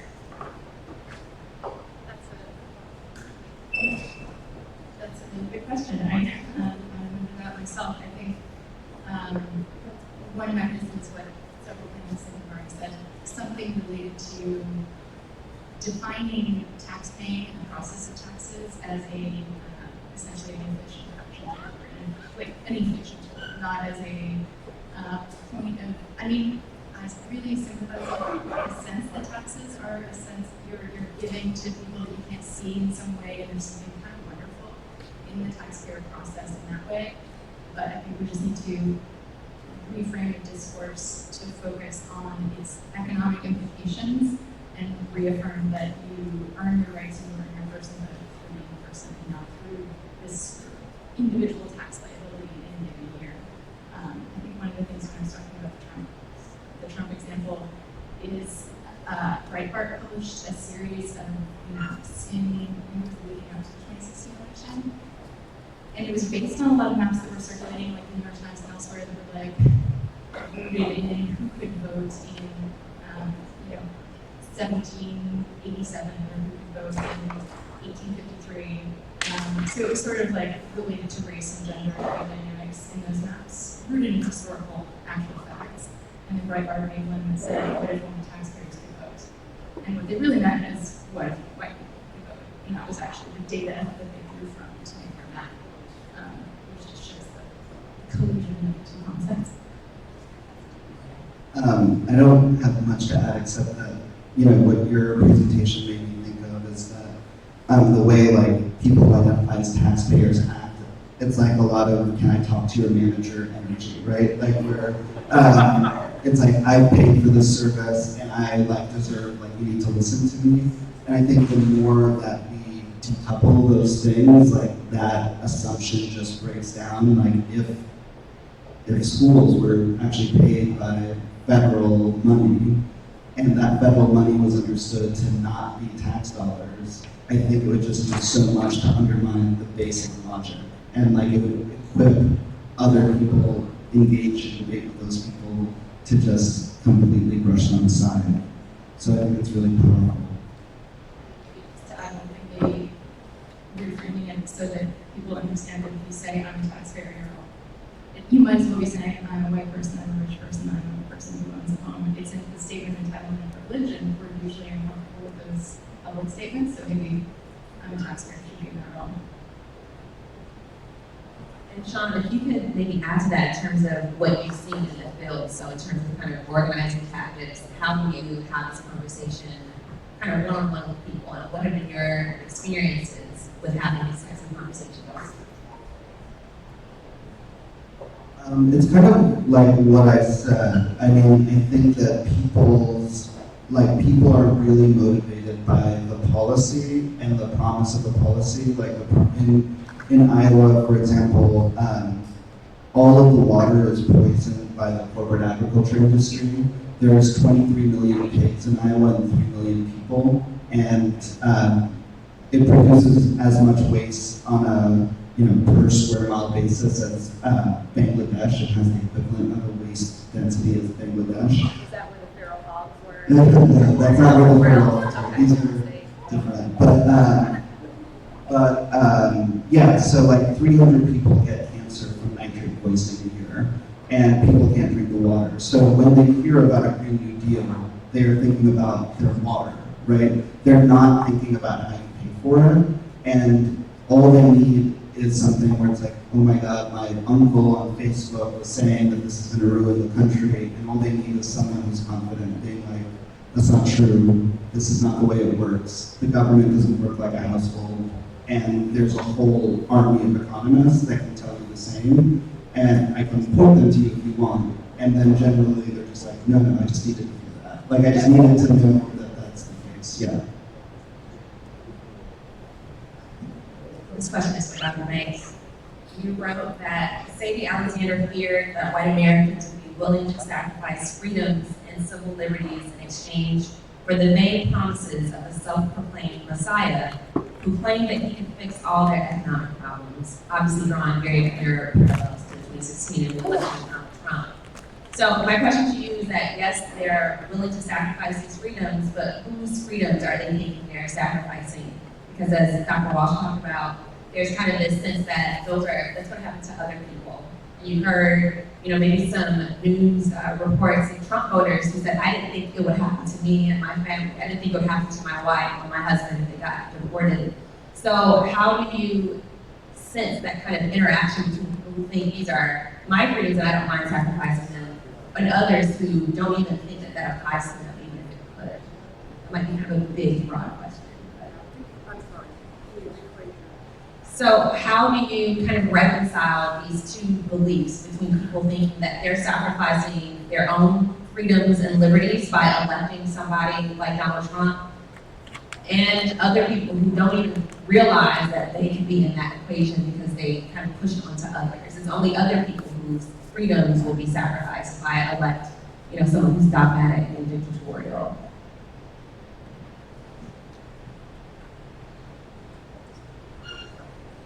I guess I hadn't really thought about it. I suppose it goes back to her arguments about the need to always explain economic activities and economic downturns in particular in plain language. I mean, that was something that she always emphasized. And so that white Americans in particular could understand that this is something that will pass. And she wasn't talking about it in the context, obviously, of money, but in the way that it's framed in this context. But she was talking about it in terms of government spending. And so I think to the question of democratic rule, her concern was that white Americans also need to be aware that any violation of the rule of law, engaging in unlawful behavior towards racial ethnic groups, for example, that it also undermine the rule of law more generally. So I guess it's more esoteric than something that she would have stated more plainly. I mean, even though she's advocating people talk plainly about the economy, but in terms of her democratic issues, the argument was that if white Americans were comfortable with the erosion of civil liberties for African Americans, then eventually it could come back and also haunt them in terms of their own ability to exercise their civil liberties.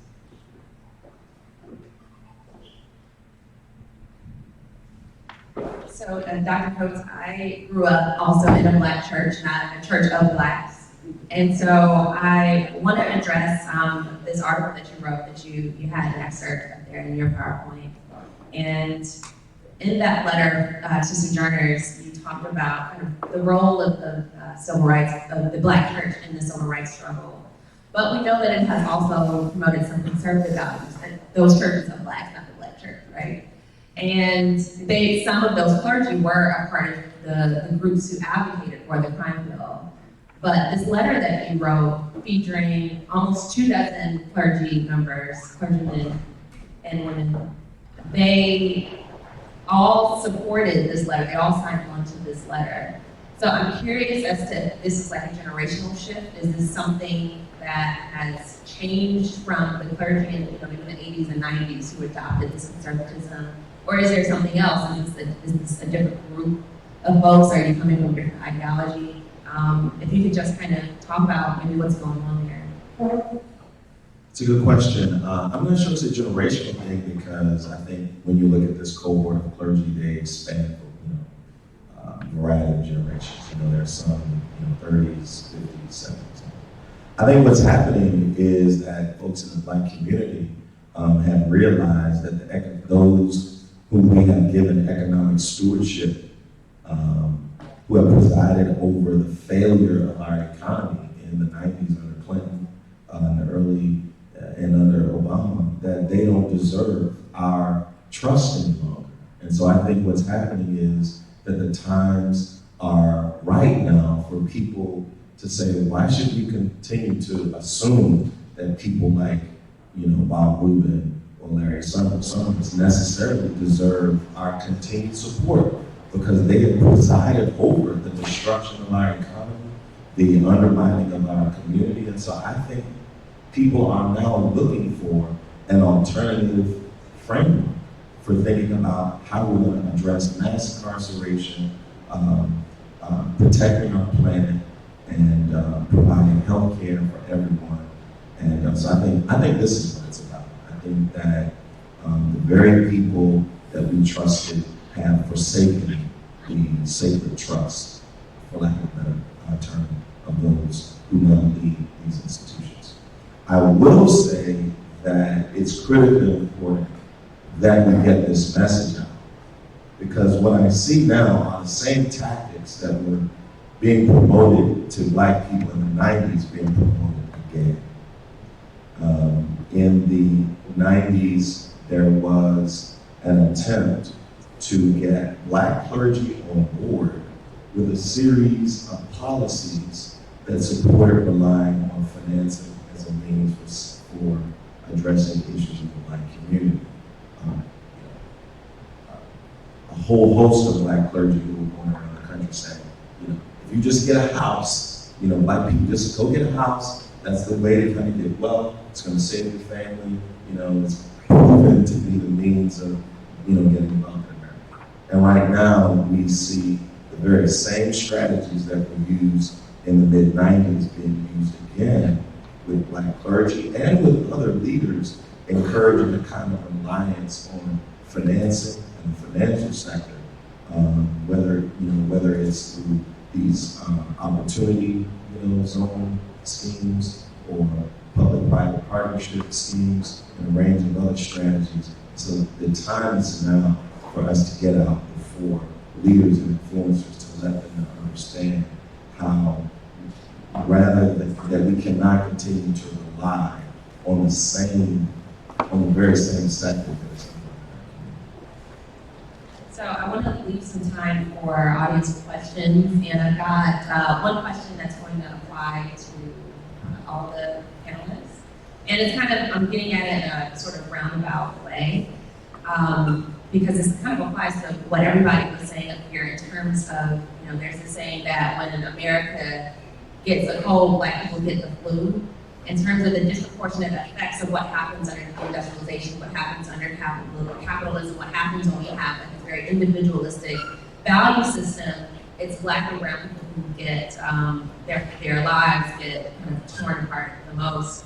And it relates to some research, Dr. Shaw actually really closely I started my political reporting really focusing on the Midwest and looking at the impact of deindustrialization in the Midwest and how it affects people's electoral choices, their decisions. And so there's this assumption, especially because of 2016, there's this assumption that what happened there is that Trump just captivated everybody's minds in rural communities in the Midwest. But what also happened, that didn't happen, but what also happened is that you had a lot of Black disillusionment. And I was looking at Wisconsin in particular, where Hillary Clinton didn't visit the state at all while she was a candidate, while she had a nomination. So that was one thing, but on top of that, Milwaukee is 40% Black. A lot of people don't realize that. It's about 40% Black, which is more than Brooklyn, more than Houston, more than Dallas. At one point, it was more than the Bronx, more than Los Angeles, more than a lot of places where, in our imagination, they're Black cities. Milwaukee has about 40% Black people, 47% Black male joblessness, which is the highest in the country, and about half of Black men there have been involved in the incarceration system in some form or another, which is the highest in the country as well. And so with that, I've been continuing my research here, and we are proposing now, just kind of looking at that, we're proposing MMT, we're proposing democratic socialism, we're proposing socialism as ways for people to all benefit where there's this extensive crisis. But I went there just a couple of weeks ago. Walmart now has I told you this is going to be a long-winded way to be here. But Walmart imposed, they've got a $15 minimum wage right now. But what they ended up doing is firing a bunch of Black workers and then rehiring them as temp workers if they don't have benefits. So how do we then say, okay, moving on in this utopian society where we have the government spending, where we are actually giving people equal access to those rights? How do we change people's kind of value system? How do we change their minds? And it kind of goes to my first question. How do we do that? And I'd like for everybody to kind of chime in on that. How do we do that so everyone is having equal access to these new rights that we intend to have?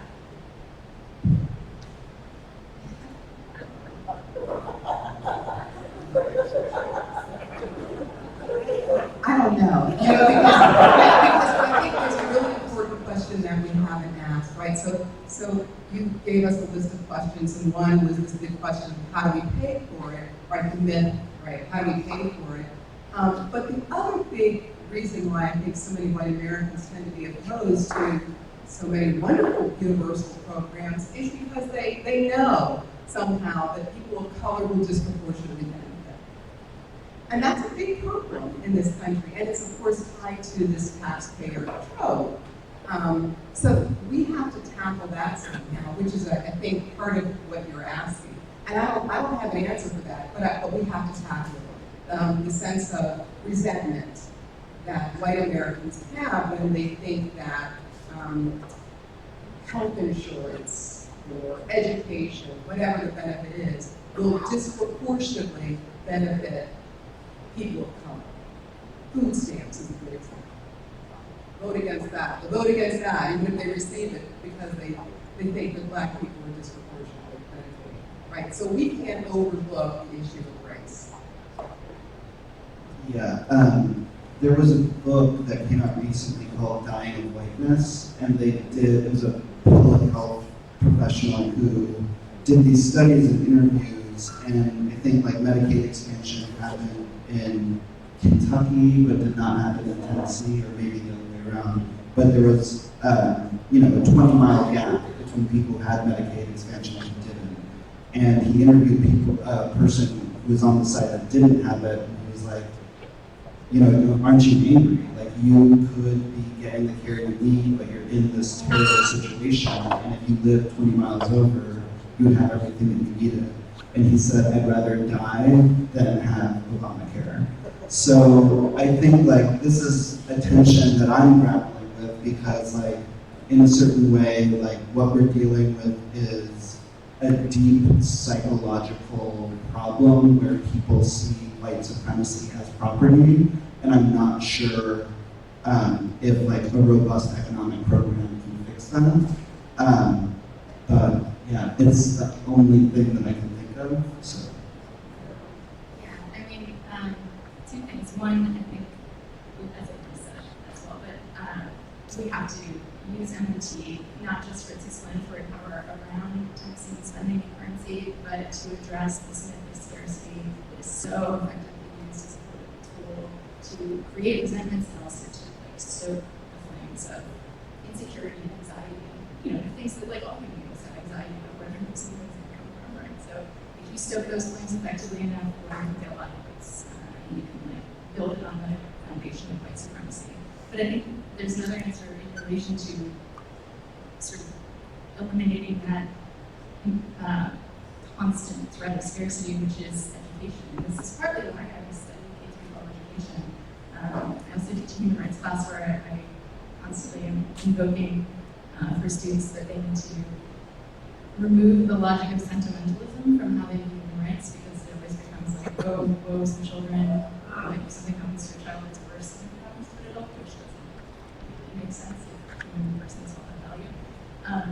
But I think in education, I'm not studying it for the children, but I'm fascinated by the fact that when you look at a 10-year-old child and you say the fact that your parent doesn't pay enough in taxes or doesn't live in the right zip code, or that means that you don't get access not just to education, to whatever else, your logic of both meritocracy but also deep enough taxation entitling you to rights is gone, right? It doesn't make any sense that your parents' taxes entitle you to specific things. And I think if we focus on building up really robust, funded, equitable education systems, then we could actually teach the next generation to save us. Because I'm not saying we're others, but we're reliant on them for a lot of things. Well, in addition to what's been said, I will say I do apologize for having to dip out at 4 o'clock flight from ICE. We have church tomorrow. I think one of the things that MMT does is it helps us to deconstruct the myth of who the largest recipients of public supports are in our society, right? So the largest recipients of public aid and public support in our society, you know, are the bankers, right? When one understands how the public subsidizes so-called private bank money creation, the largest recipients of public support, public aid, public subsidies are not, you know, people of color receiving, you know, health care or job guarantee. But the largest recipients of public support and public aid, you know, are the big 5 banks. And so for me, I would try to begin to deconstruct this red herring is to focus on the true recipients of the largest public subsidies in our society.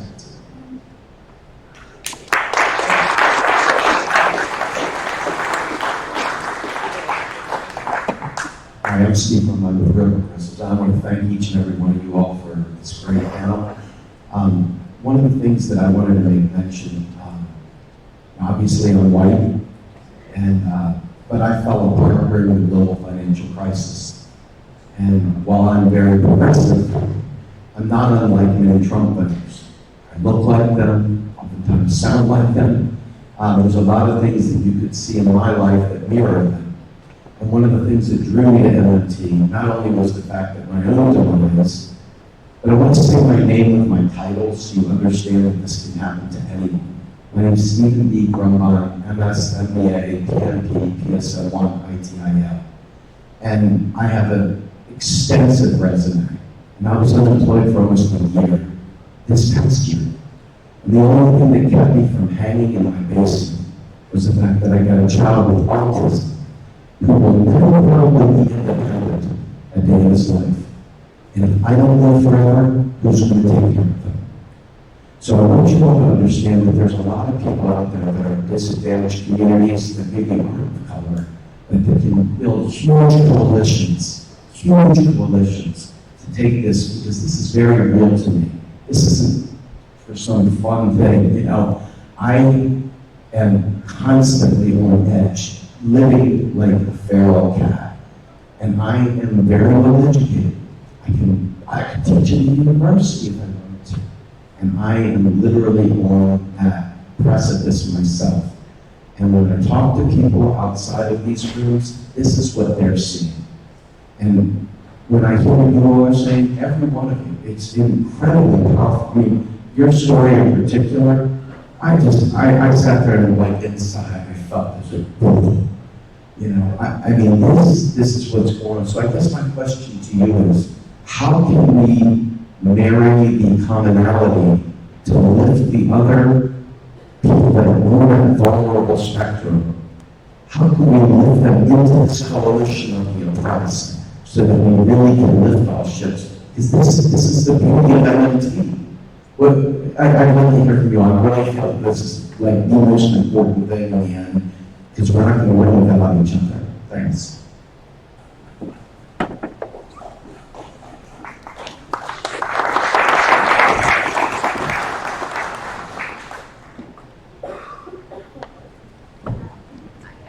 I can start. I hear your story. I'm so sorry that happened to you. But one thing that I would say is all of these stories resonate with me as well. I think that we have to think about the people who are not able to access the dignity claims to citizenship or citizenship itself, right? Like the dignity claims of citizenship scholars have talked about, oh, you earn your sort of symbolic citizenship through being a worker. So if you can say like, I'm a worker, I have a job, I'm employed, right? Okay, then you get some respect, and some dignity and validation, or reproductive citizenship is another form, like I'm a parent, I'm a mother, I'm a father, and so then I've earned some value in society's eyes. And the third category, historically, I mean, there's a bunch of categories. The other one has been warrior citizens. So I'm a veteran, I was in the military, I served the country through taking up arms. There are newer categories, consumer citizenship, right? I grew my citizenship through how much I buy. All of these things are not things that we should ever be buying into because they always exclude people, and the populations that they're excluding are those that are always outcast, the people in the streets, the people who are homeless, the people who are suffering in the worst ways. So we just talk about it. Thank you for your question. Two quick things because I have to leave. I've got 3 trains to catch so I can get home to my son who's caring for our dogs on his own. I think that white people need to raise the consciousness of other white people.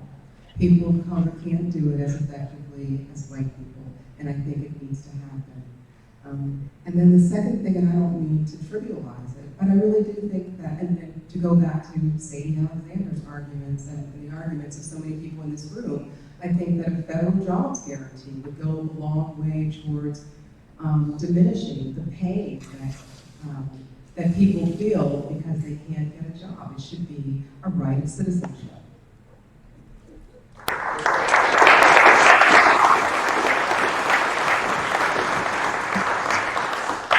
So I work in Iowa right now, which is a 90% white state. So this is a lot of what I do is I organize young people and people of color in coalition with white people and older people.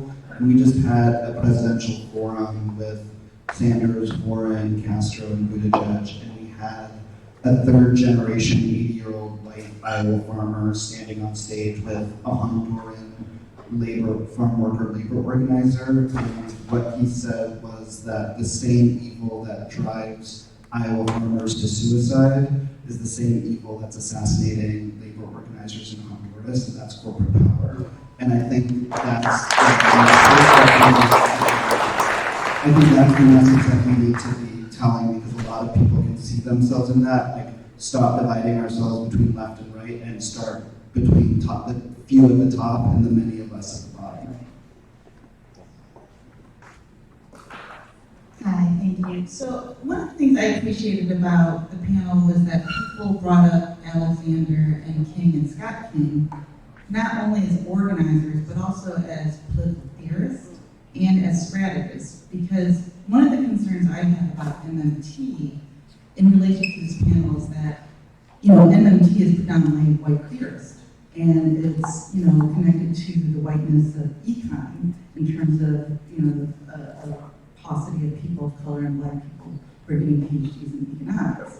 And a lot of times there's this kind of push for people of color and black people to kind of foot soldiers in organizing, like masses of people, particularly organizing masses of Black people and people of color. But the theory is still oftentimes kind of this progressive colorblind theory, or it's still theory that's kind of mainly created and circulated in kind of white spaces.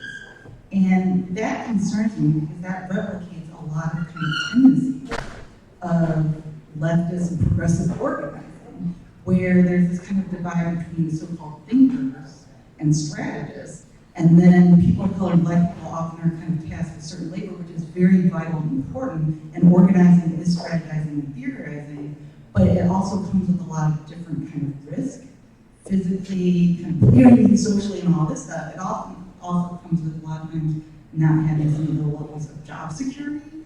So there's stuff where I'm a little concerned about kind of, I get why we want to spread MMT or why people would want to. A lot of the policy agendas are important. I think a lot of the messaging is important, and a lot of the trying to debunk a lot of these myths in terms of how they circulate.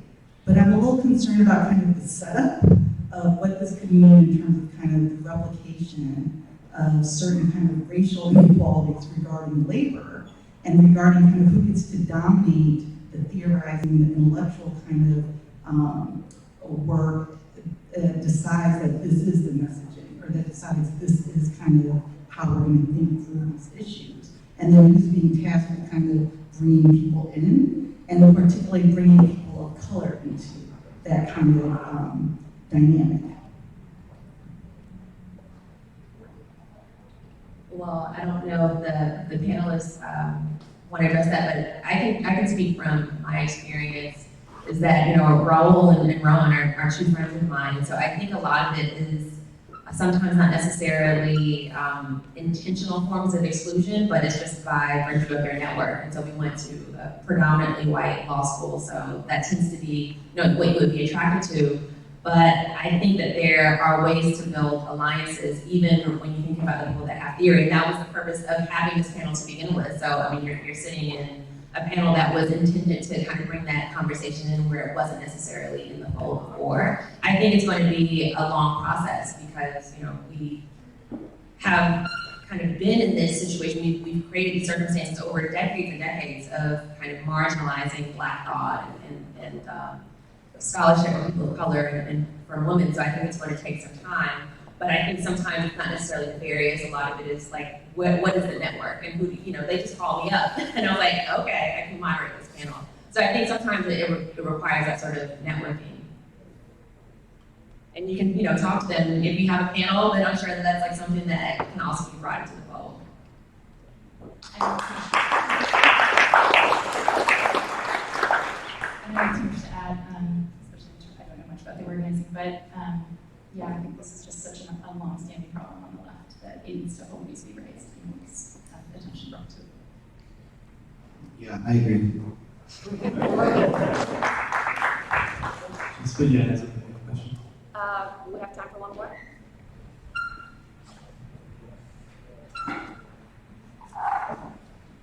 Hi, my name is Brook. This is a question about what happened in Wisconsin, because it happened all over. Going back to Walmart.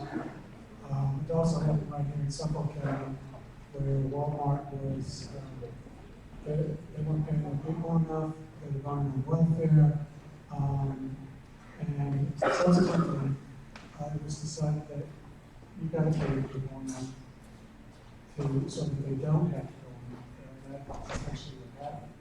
But what happened in Wisconsin? Did these people lose their insurance? What was the rest of the fallout of them being made part-time?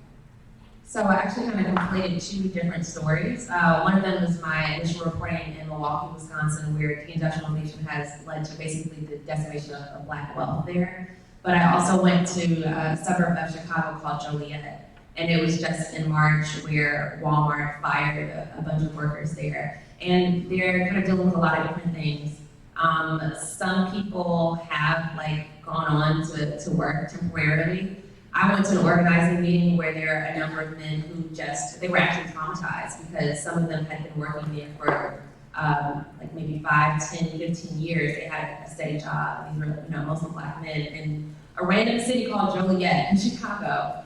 And some of them are doing, a part of the gig economy. Some folks just lost everything. So it varies, and it's an ongoing legal dispute right now, which is what I'm covering to see kind of what the outcome is going to be of that. So if there are no other questions, and we're actually a little bit past time, then that's it for this panel. Please give our main panel